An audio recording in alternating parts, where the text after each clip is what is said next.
तर आजच्या व्हिडिओमध्ये आपण काही बेसिक टर्म्स बघणार आहोत. म्हणजे काही डेफिनेशन्स आहेत. त्याच्या आपण डेफिनेशन्स बघणार आहोत. त्या पुढे तुम्हाला वारंवार येणार आहेत. त्यासाठी तुम्हाला आधी त्याची डेफिनेशन माहीत असणं आवश्यक आहे. त्या टर्म्स तुम्ही समजून घेतल्या पाहिजेत. आता जी टर्म्स आहे मॉलिक्युलर फॉर्म्युला, त्याची डेफिनेशन बघा काय आहे.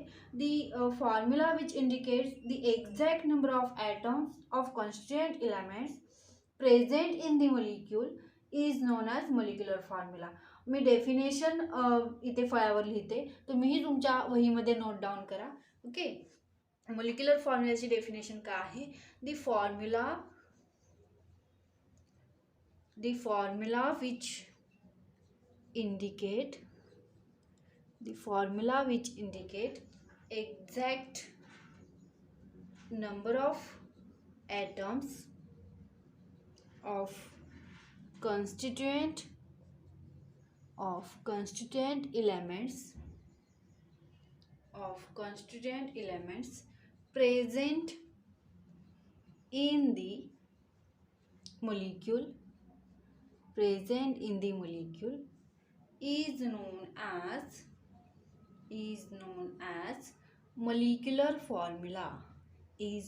as molecular formula. आता इथे मी एखादं एक्झाम्पल लिहिते म्हणजे तुमच्या लक्षात येईल.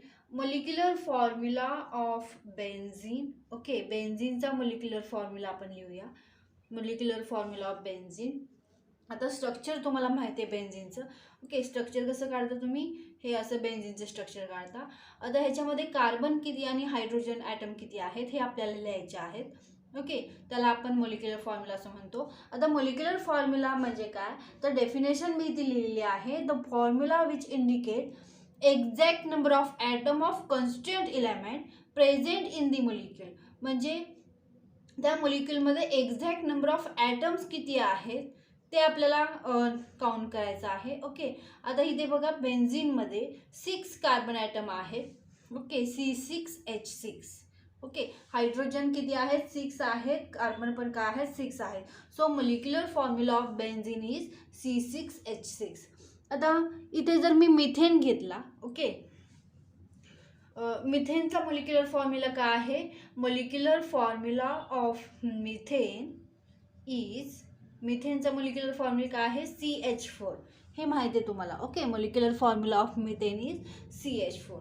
त्यानंतर मॉलिक्युलर फॉर्म्युला ऑफ इथेनचा मॉलिक्युलर फॉर्म्युला काय आहे, C2H6. ओके, तुम्ही असं लिहिता ना, CH3 सिंगल बॉन्ड CH3. हे काय आहे तर इथेन आहे. So molecular formula of ethane is CH3 हे आहे, पण तुम्ही कसं लिहिणार, C2H6. ओके, म्हणजे मॉलिक्युलर फॉर्म्युला आपल्याला कसं डिफाईन करायचं आहे. The formula which indicate that the exact number of atoms of constituent element present in the molecule is known as molecular formula. म्हणजे फॉर्म्युलामध्ये एक्झॅक्ट नंबर ऑफ ॲटम्स किती आहेत हे आपण तिथे काउंट करणार आहोत. त्याला काय म्हणलेलं आहे, मॉलिक्युलर फॉर्म्युला म्हणलेला आहे. ओके, डेफिनेशन तुम्ही लिहून घ्या तुमच्या नोटबुकमध्ये. तुम्हाला माहीत असली पाहिजे डेफिनेशन. त्यानंतर जी नेक्स्ट टर्म आहे ती आपण बघणार आहोत. जी नेक्स्ट टर्म आहे ती आहे empirical formula. Okay, second terms आपण बघणार आहोत. Empirical formula. आता इम्पिरिकल फॉर्म्युला म्हणजे काय बघा. The simplest and smallest ratio of atom of constituent element present in the molecular formula is known as empirical formula. म्हणजे मॉलिक्युलर फॉर्म्युला जो आहे त्याचा आपण एक सिम्पलेस्ट आणि स्मॉलेस्ट रेशो आपण फाइंड आउट करतो. Okay, of atom of constituent element present in the molecular formula. म्हणजे मॉलिक्युलर फॉर्म्युलामध्ये जेवढे ॲटम्स आहेत त्याचा आपण एक रेशो तयार करतो. ओके, त्याला काय म्हणणार तुम्ही, इम्पिरिकल फॉर्म्युला. सो मी डेफिनेशन इथे लिहून काढते, तुम्हीही तुमच्या नोटबुकमध्ये डेफिनेशन लिहा. The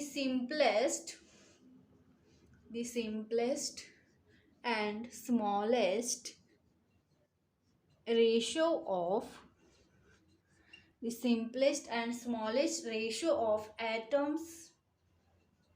atoms of constituent elements of constituent elements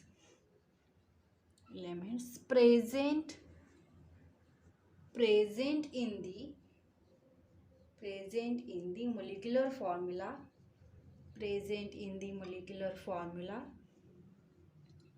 is known as empirical formula. आता मी ते एक्झाम्पल घेते म्हणजे तुमच्या लक्षात येईल. द इम्पिरिकल फॉर्म्युला ऑफ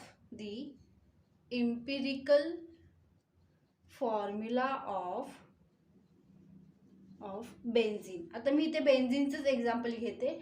आता बेन्झीनचा जो मोलिक्युलर फॉर्म्युला आहे तो तुम्हाला माहिती आहे C6H6. ओके, तर इम्पिरिकल फॉर्म्युला म्हणजे काय?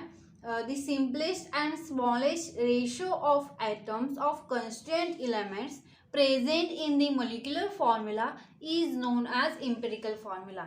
आता जो मोलिक्युलर फॉर्म्युला आहे त्याचा रेशो काढला जातो आणि त्याला इम्पिरिकल फॉर्म्युला असं म्हणलं जातं. आता इथे मी एक्झाम्पल घेते, दी इम्पिरिकल फॉर्म्युला ऑफ बेन्झीन. आता बेन्झीनचा जो मोलिक्युलर फॉर्म्युला आहे तो C6H6 असा आहे, तुम्हाला माहिती आहे. आता रेशो किती आहे? कार्बन 6 आहेत, म्हणजे हायड्रोजन पण काय आहेत? तेवढेच आहेत. म्हणजे रेशो किती झाला? 1:1 असा रेशो झाला. सो आपण इम्पिरिकल फॉर्म्युला कसा लिहिणार आहोत? CH असा लिहिणार आहोत. म्हणजे इम्पिरिकल फॉर्म्युला ऑफ बेन्झीन काय येईल? CH असा येईल. म्हणजे इम्पिरिकल फॉर्म्युला म्हणजे काय? ती simplest and smallest ratio of atoms of constituent element present in the molecular formula is known as empirical formula. म्हणजे बघा, जो मोलिक्युलर फॉर्म्युला आहे त्याचा आपण रेशो काढणार आहोत. आता इथे बेन्झीनचं एक्झाम्पल घेतलेलं आहे, म्हणजे मोलिक्युलर फॉर्म्युला मी इथे लिहिलेला आहे. त्याचा रेशो किती आहे? 1:1 असा रेशो आहे. सो बेन्झीनचा जो इम्पिरिकल फॉर्म्युला आहे तो काय येईल? CH असा लिहिणार आहात. आता मी अजून एक एक्झाम्पल घेते, empirical formula of ethane. Okay, मी इथे इथेन घेते.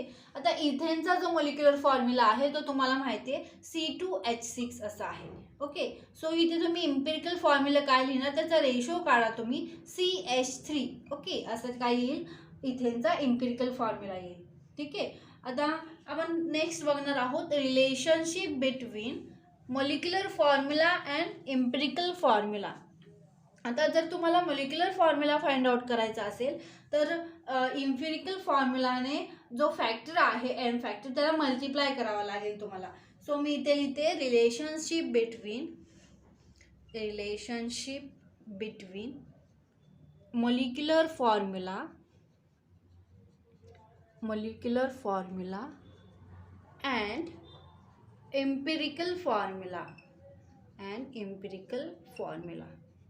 ओके, सो मी ते एक फॉर्म्युला लिहिते. मोलिक्युलर फॉर्म्युला इज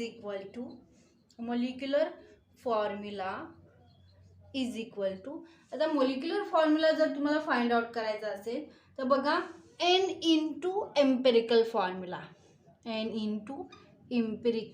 फॉर्म्युला हा फॉर्म्युला आहे तो लिहून घ्या. आता इथे बघा, जर आपल्याला बेन्झीनचा मोलिक्युलर फॉर्म्युला जर फाइंड आउट करायचा असेल तर N किती येईल? 6 येईल. इंटू इम्पिरिकल फॉर्म्युला काय आहे? ह्याचा बेन्झीनचा CH असा आहे. म्हणजे मोलिक्युलर फॉर्म्युला काय येईल? बेन्झीनचा C6H6 असा येईल. ठीक आहे. जर तुम्ही इथेन घेतला तर त्याचा इम्पिरिकल फॉर्म्युला आणि त्याला मल्टिप्लाय बाय काय करणार तुम्ही? 2 करणार. म्हणजे N इज इक्वल टू काय येईल? तिथे 2 येईल. जर इथेनचा जर तुम्हाला मोलिक्युलर फॉर्म्युला फाइंड आउट करायचा असेल तर N काय येणार आहे? ते 2 येणार आहे. इंटू इम्पिरिकल फॉर्म्युला काय आहे? इथेनचा CH3 असा आहे. म्हणजे काय येईल? C2H6. ओके, हा काय झाला? मोलिक्युलर फॉर्म्युला ऑफ इथेन असं लिहिणार. मग तुम्ही इथे लिहायचं आहे molecular formula of benzene, molecular formula of ethane is equal to N into empirical formula. आणि हे तुम्ही लिहायचं आहे. N काय करणार? जो फॅक्टर आहे ते तुम्ही त्याला मल्टिप्लाय करणार आहात. इम्पिरिकल फॉर्म्युला तुम्हाला काय मिळेल? तर मोलिक्युलर फॉर्म्युला मिळेल. ओके, हे आपण बघितलं relationship between molecular formula and empirical formula. त्यानंतर आपण जी नेक्स्ट टर्म आहे ती बघणार आहोत, percentage composition. Okay, third definition आहे, थर्ड टर्म आहे percentage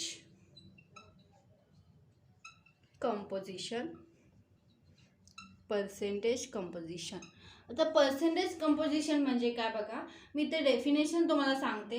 the percentage by mass of each element present in the compound is known as percentage composition. Okay, म्हणजे एखाद्या मोलिक्युलचं तुम्हाला मास दिलेला असेल, त्यावरून तुम्ही त्याचं पर्सेंटेज फाइंड आउट करणार आहात, म्हणजे पर्सेंटेज कंपोजिशन फाइंड आउट करणार आहात. मी डेफिनेशन लिहिते, तुम्हीही तुमच्या नोटबुकमध्ये डेफिनेशन लिहून घ्या. दी percentage by mass of each elements present in the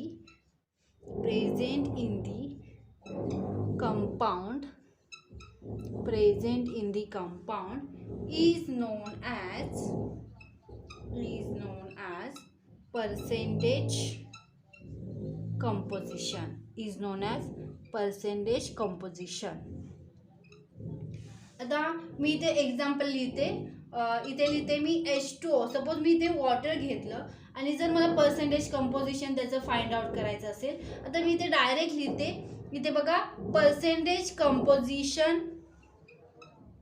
of hydrogen. Okay, आता वॉटरमधलं जे हायड्रोजन ॲटम आहे वॉटरमधला, बघा त्याचं पर्सेंटेज कंपोजिशन किती असेल. Hydrogen is 11.11%. ओके, एवढं असेल. त्यानंतर बघा, percentage composition of oxygen is 88.89%. म्हणजे वॉटर आपण घेतलेलं आहे. ओके, वॉटरमध्ये हायड्रोजनचं पर्सेंटेज कंपोजिशन किती असेल, 11.11%. आणि इथे बघा, वॉटरमधला याचं ऑक्सिजनचं पर्सेंटेज कंपोजिशन किती असेल, तर 88.89% काय असेल. Okay, percentage composition. आता हे कसं काढलं पर्सेंटेज कंपोजिशन ते आपण बघूया. बघा, वॉटरचं जे मास आहे ती किती आहे, 18 ग्रॅम आहे. ओके, 18 ग्रॅम आहे. सो आपण असं म्हणूया, 18 ग्रॅम ऑफ वॉटर, त्याच्यामध्ये जे हायड्रोजनचं मास आहे ती किती आहे, 2 ग्रॅम. ओके, हायड्रोजनचं. त्यानंतर बघा, आपल्याला जर 100 ग्रॅम ऑफ जर वॉटर असेल तर आपल्या हायड्रोजनचं मास काढायचं आहे. ओके, हायड्रोजनचं आपल्याला पर्सेंटेज कंपोजिशन काढायचं आहे. आता 18 ग्रॅम म्हणजे वॉटरचं जे मास आहे. ओके, वॉटरचं मास किती आहे, 18 ग्रॅम आहे. तर त्याच्यामध्ये 2 ग्रॅम हे हायड्रोजनचं आहे.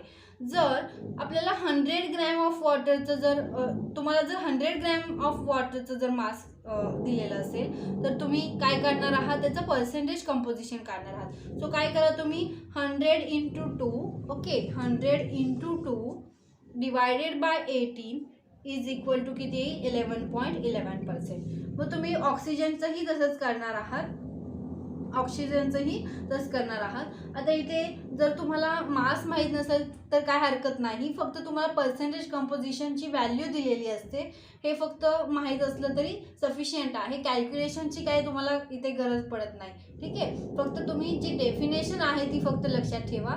डेफिनेशन काय आहे, percentage composition. Okay, the percentage by mass of each element, म्हणजे तुम्हाला प्रत्येक एलिमेंटचं मास माहीत असेल, present in the compound. Okay, कंपाऊंडमधल्या, is known as percentage composition. Okay, is known as percentage composition. त्यानंतर बघा, जी नेक्स्ट टर्म आहे ती आपण बघणार आहोत, limiting reagent.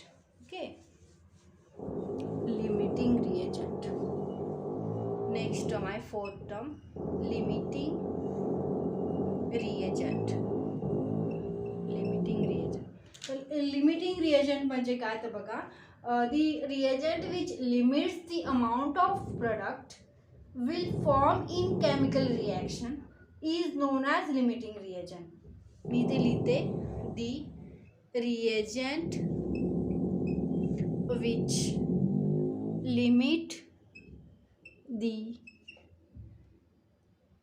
the reagent which limits the amount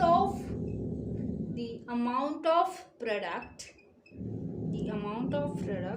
will form in chemical reaction will form in chemical reaction is known as limiting reagent. Is known as limiting reagent. Okay, definition इथे लिहिलेली आहे, तुम्ही ही definition लिहून घ्या. आता मी इथे example लिहिते म्हणजे तुमच्या लक्षात येईल. सपोज मी असं घेतलं NO nitric oxide plus oxygen बरोबर रिॲक्शन केली तर तुम्हाला NO2 मिळेल. आता इथे आपण बॅलन्सिंग करूया, इथे 2 घेऊया, इथे झाले ऑक्सिजन 4, सो आपल्याला इथे 4 हवेत, सो इथे टॉईस करू आपण. ओके, त्यानंतर बघा इथे मी रिॲक्शन बॅलन्स केलेली आहे. आता सपोज आता मी कन्सिडर केलं की आपण नायट्रिक ऑक्साईड आहे ते आपण 8 मोल घेतलेला आहे. ओके, आणि जे ऑक्सिजन आपण जो O2 घेतलेला आहे तो 7 मोल हा घेतलेला आहे.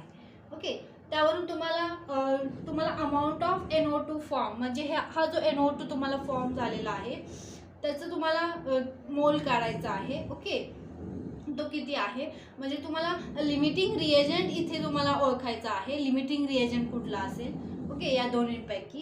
आता इथे बघा मी कन्सिडर केलेलं आहे, मग तुम्ही कुठलीही व्हॅल्यू घ्या. मी 8 मोल नायट्रिक ऑक्साईड घेतलेला आहे आणि 7 मोल ऑक्सिजन घेतलेला आहे.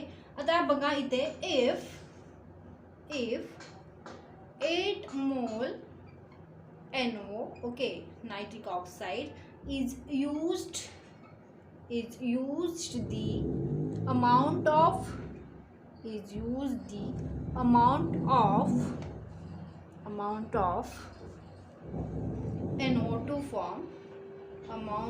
NO2 form is equal to 8 mole into 2 mole NO2 divided by 2 mole NO. Okay, आपल्याला NO2 फॉर्म जो झालेला आहे आपण 8 मोल NO घेतलेला आहे, त्यावरून आपण त्याचं लिमिटिंग रिएजंट कुठलं आहे ते बघणार आहोत. ओके, आता इथे बघा मी NO2 form amount of NO2 form is equal to 8 mole into 8 मोल NO घेतलेला आहे नायट्रिक ऑक्साईड इंटू 2 मोल NO2 डिवायडेड बाय 2 मोल NO. ओके, 2 मोल NO2 आहे डिवायडेड बाय 2 मोल NO. ठीक आहे, त्यानंतर इथे किती येईल आन्सर किती येईल तर 8 मोल NO2 येईल. ओके, किती येईल आन्सर 8 मोल NO2 हे आन्सर येईल. त्यानंतर बघा पुढे इफ 7 मोल O2 is used 7 मोल O2 is used 7 मोल O2 is used in the amount of NO2 form is equal to 7 मोल आपण O2 घेतलेला आहे इंटू 2 मोल NO2 डिवायडेड बाय 1 मोल O2 आहे. ओके, O2 किती आहे तर 1 मोल आहे. ओके, आता याचं जर आपण इथे कॅल्क्युलेशन केलं तर काय येईल 14 मोल NO2 येईल. ओके, 14 मोल NO2 येईल. किती येईल तर 14 मोल NO2 येईल. आता इथे बघा लिमिटिंग रिएजंट म्हणजे काय, the reagent which limits the amount of product will form in the chemical reaction is known as limiting reagent. आता इथे मी डेफिनेशन लिहिलेली आहे. आता लिमिट करणार आहे तू. Okay, रिॲक्शनला chemical रिॲक्शनला.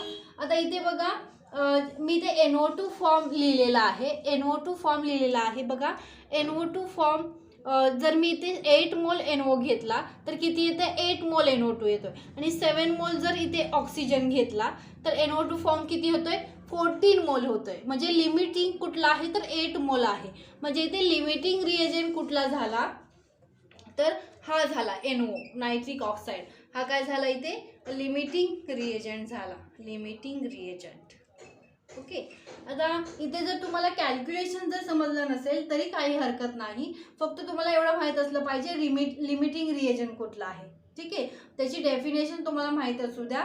The reagent which limits the amount of product will form in the chemical reaction is known as limiting reagent. Okay, इथे calculation कसं आलं तर बघा सपोज मी कन्सिडर केलेलं आहे 8 मोल मी NO घेतलेला आहे, 7 मोल O2 घेतलेला आहे जर तिथे काय झालं तुम्हाला NO2 फॉर्म झाला. ओके, जर NO2 फॉर्म जर तुम्हाला काढायचं असेल तर 8 मोल जेवढं घेतलंय तुम्हाला NO घेतलंय तुम्ही. ओके, तर काय करा, त्याला डिवाइड करा. जो फॉर्म झालेला आहे आणि जो घेतलेला आहे त्याला डिवाइड करा. इथे 2 ला 2 गेले, राहिले किती 8 मोल NO2. त्यानंतर बघा इथे 7 मोल ऑफ A2 यूज केलेला आहे. The amount of NO2 form तुम्हाला काढायचा आहे. जर मी 7 मोल जर ऑक्सिजन घेतला असेल तर इथे बघा 2 मोल NO2 फॉर्म झाले. त्याला डिवाइड काय करा, जो तुम्ही इथे 7 मोल O2 घेतलेला आहे त्याला डिवाइड करा. कॅल्क्युलेशन केल्यानंतर 14 मोल NO2 येतोय. ओके, कॅल्क्युलेशन केल्यानंतर 14 मोल NO2 येतोय. हे तुम्ही फक्त लक्षात ठेवा. मग लिमिट कुठला रिएजंट करतोय, तर लिमिट्स हा NO हा रिएजंट लिमिट करतोय. नायट्रिक ऑक्साईड काय करतोय, लिमिट करतोय रिॲक्शनला. सो काय झालं, तो लिमिटिंग रिएजंट झाला. ठीक आहे, त्यानंतर आपण नेक्स्ट टर्म बघणार आहोत. Next term excess reagent. Okay, next term आपण बघणार आहोत एक्सेस रिएजंट. कितवी 5th टर्म आहे एक्सेस रिएजंट.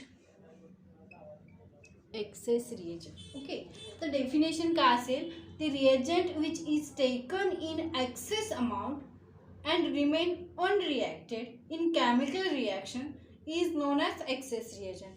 मी डेफिनेशन इथे लिहिते. The reagent which is taken in excess amount and remain unreacted in chemical reaction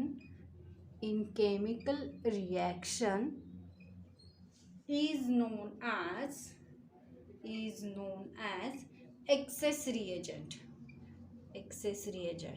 okay, म्हणजे आपण जो रिएजंट घेणार आहोत तो म्हणजे एखादी केमिकल रिॲक्शन जर आपल्याला फॉरवर्ड करायची असेल तर आपण जो एखादा रिएजंट आपण एक्सेस फॉर्ममध्ये घेणार आहोत. ओके, तर त्याला काय म्हणणार तुम्ही, एक्सेस रिएजंट असं म्हणणार आहात. ओके, ह्या डेफिनेशन्स, ह्या काही बेसिक टर्म्स आहेत, बेसिक डेफिनेशन्स आहेत, ह्या तुम्हाला माहीत असल्या पाहिजेत त्याच्या डेफिनेशन्स. ओके, म्हणजे काय तर एक्झॅक्ट मिनिंग माहीत असलं पाहिजे.